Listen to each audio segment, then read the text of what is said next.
Alright, so we'll find one that's preferably empty. Like, you could still do it with one that's already started. Uh-huh. As far as the categories thing, it doesn't matter because that's a different process, as I showed you how to Yeah. create that one, so we don't need to do that. And what I would do is basically I'm gonna drag this, let's say from Yuma, I'm gonna create a new garrison in Pacific.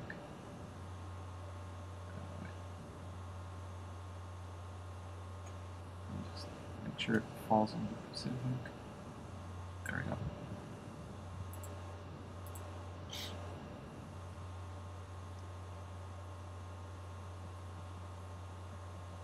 And the important thing here is to check in properties that we, besides changing the name, obviously. Test garrison 1, so just I don't know what's that one. Is to change this, for example, and that the paths and locations. That way we don't confuse the system. It has another one. And as far as the rest of it that you saw, like over here, that doesn't matter. It's probably just because I logged in through Ansbach or something like that. So disregard that. Is that a problem? No, no. Okay. That doesn't affect it. So, Okay. and you can also have more URLs. This actually does work, and it's pretty cool. Like if you have, let's say, the slow side, and you can just do like this, and then you'll add that path. And what it'll do is like you can just have ansbach.armium.com/slow, and it'll just go right through. So even though the actual URL has a lot of subfolders, Yeah. it'll take you right through. So if somebody asks you like for a shorter URL, yeah, that's the way it works. Okay. I'm not completely following that. So you put in slow under more URLs, but what did you do under add path? Yeah, no, it's because, let me restart this.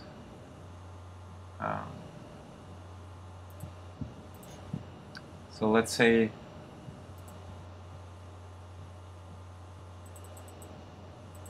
this one's already added, so that's why it didn't work the way I was saying. So here I would have to add one, a different one. If I want to make it TG, like test garrison, something really short, then you add path.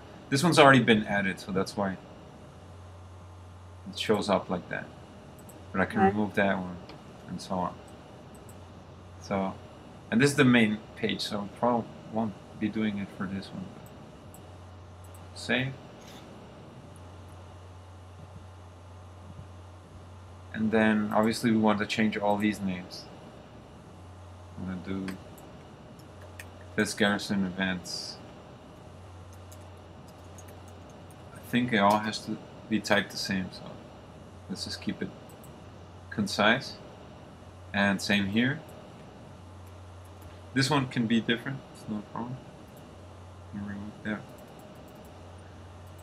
Sorry. There we go.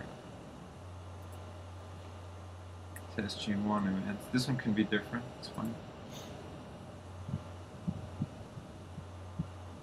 And then the important part is to change programs and calendar. So let's go first to programs.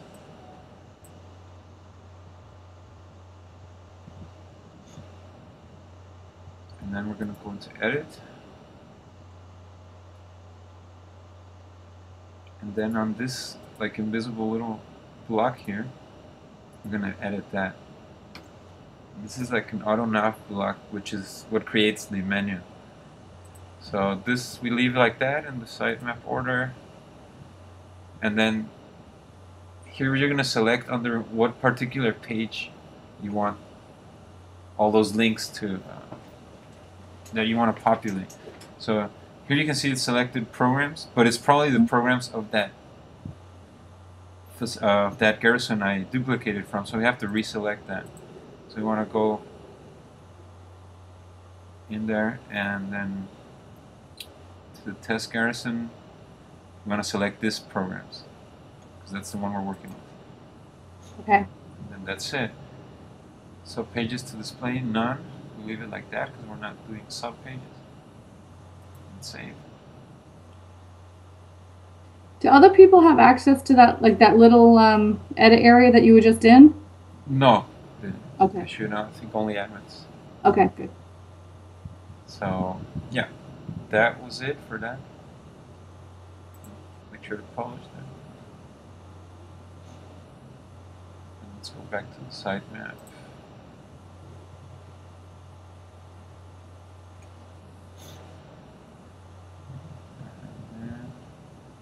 Next one is calendar.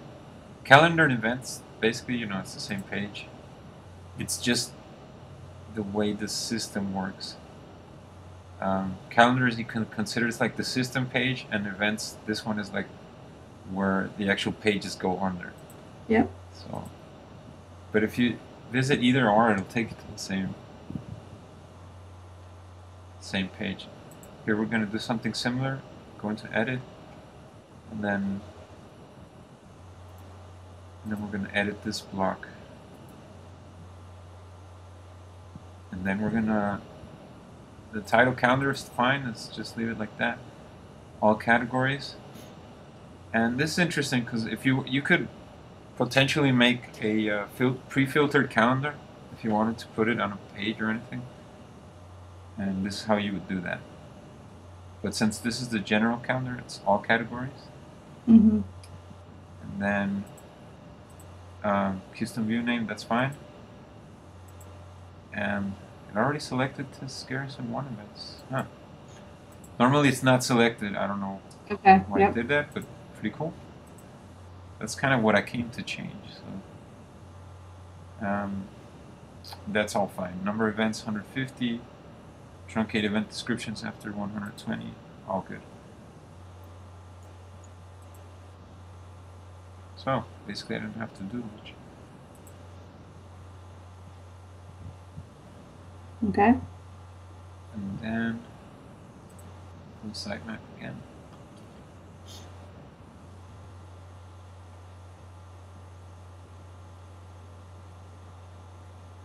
Where are we? Here. And then the search. And that's like the last of these 3 things. We have to make sure they're selecting the correct garrison. And then the search also has this invisible block. And this we leave all the same. And then this, we just have to select what it's going to search beneath. So we want to select the main homepage of that garrison. So test garrison. So anything beneath, it's going to search. Yep. All right. And that's it. Save. And then publish. And that's basically what you do to set up in the sitemap, but we still need to make permission groups. Obviously, also want to check that all the properties again of these that they don't have like a name from another garrison on their paths. Okay, so that's all good. I think these should be all good too. So okay, that's fine. The other reason I get one that's not started is, you know, so that these are still the templates, right? Yeah. Yeah. Okay.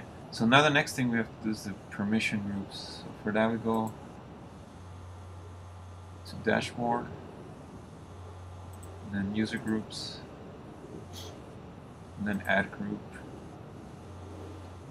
and then basically I'm just gonna do with the exact same way I wrote it. This always has to be consistent. Yeah. Test garrison 1 contributor. So I have to do that one, and then I have to do add another one as approver.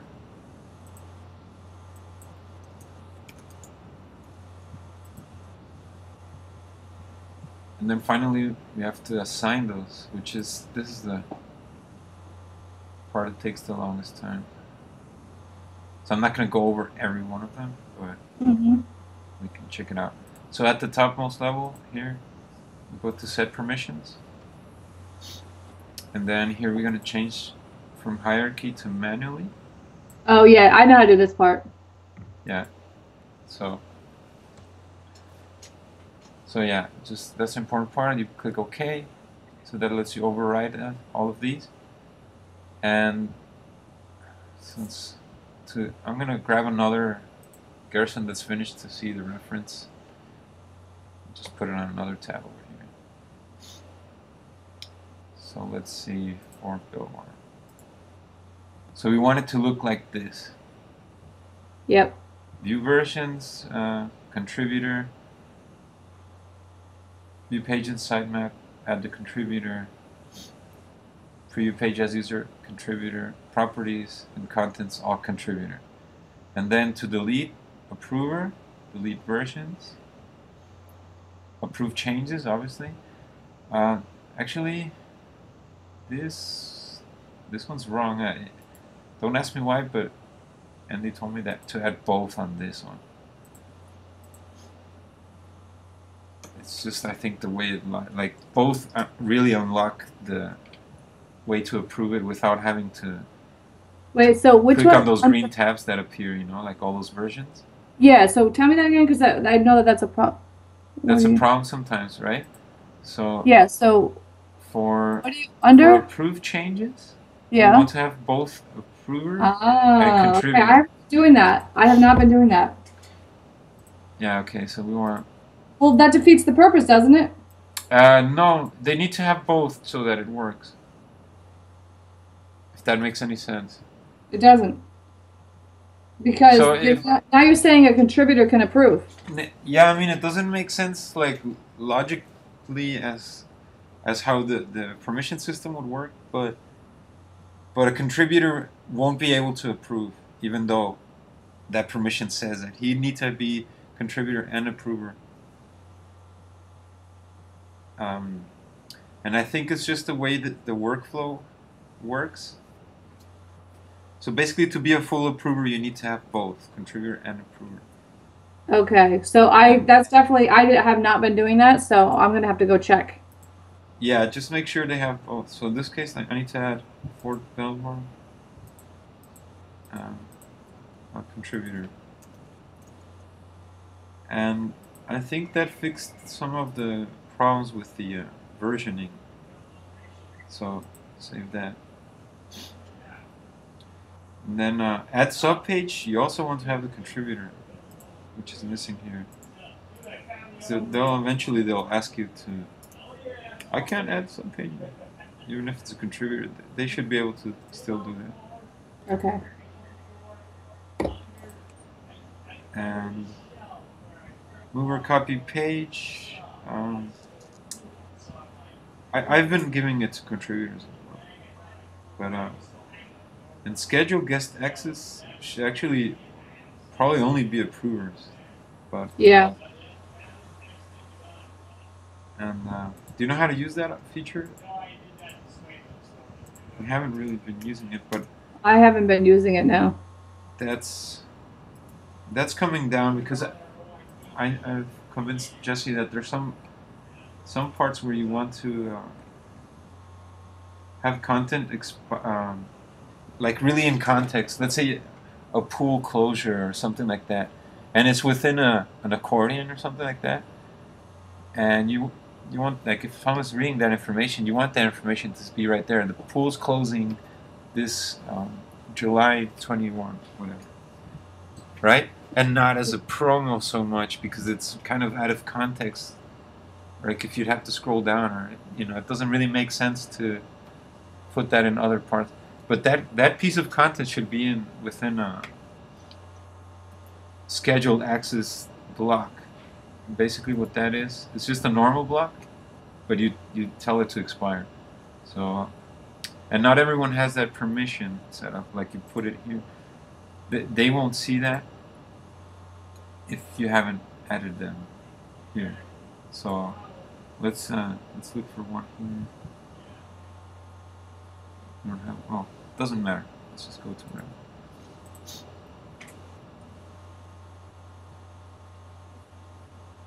But it's only in those cases, not really nothing for anything else that can be an event. It should always be an event or a problem. But I saw that a case like in CYS in some parts, like they have so many tabs, for example, in slow, it will never occur to them to scroll all the way down and look for it in these events, or Yeah. So, like registration deadlines, things like that. So, let's say it's travel camp trailer. Let's say it's going to be closed at 4th of July or something like that. So I would just add another block.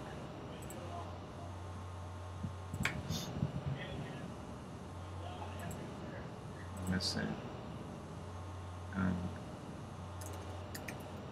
rentals will be closed.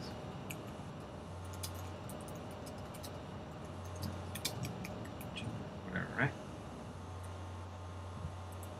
And then obviously we'll drag that into place wherever it should go up there.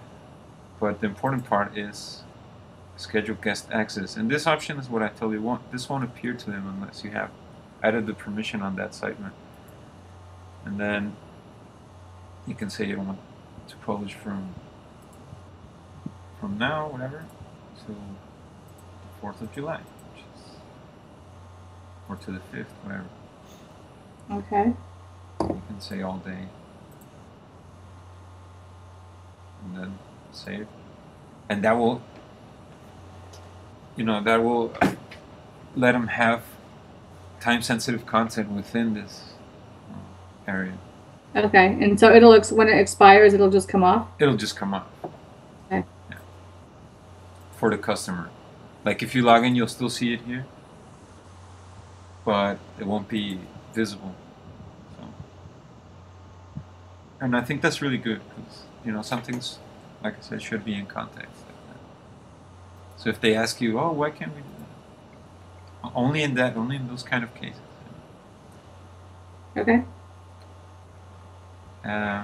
Okay, let's go back to setting up the permissions.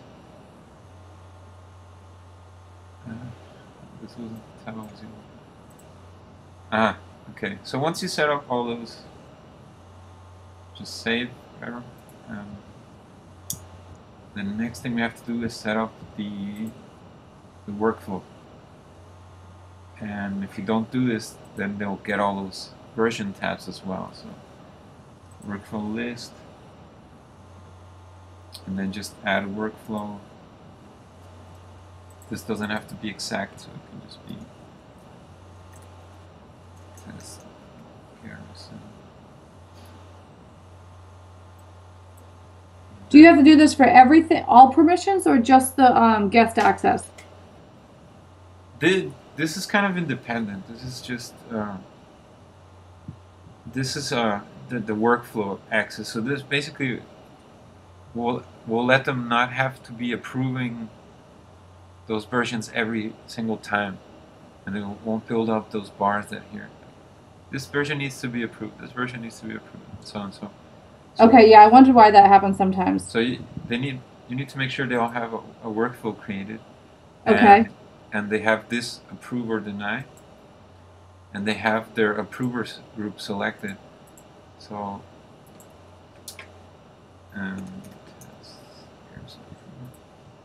like so. Let's see. And it's only the approver, not the contributor. Only the approver, exactly. Yeah. Yeah. And that way, that little thingy won't appear. So. Okay, that helps a lot. I have not been doing that. Okay. Yeah, so make sure all the latest ones you've created have those. So. I might have already created the workflows for a lot of them, so you might not need to, but just double check that. Yep. Yeah, that's it. Actually, it's not that hard. Okay, Yeah. cool.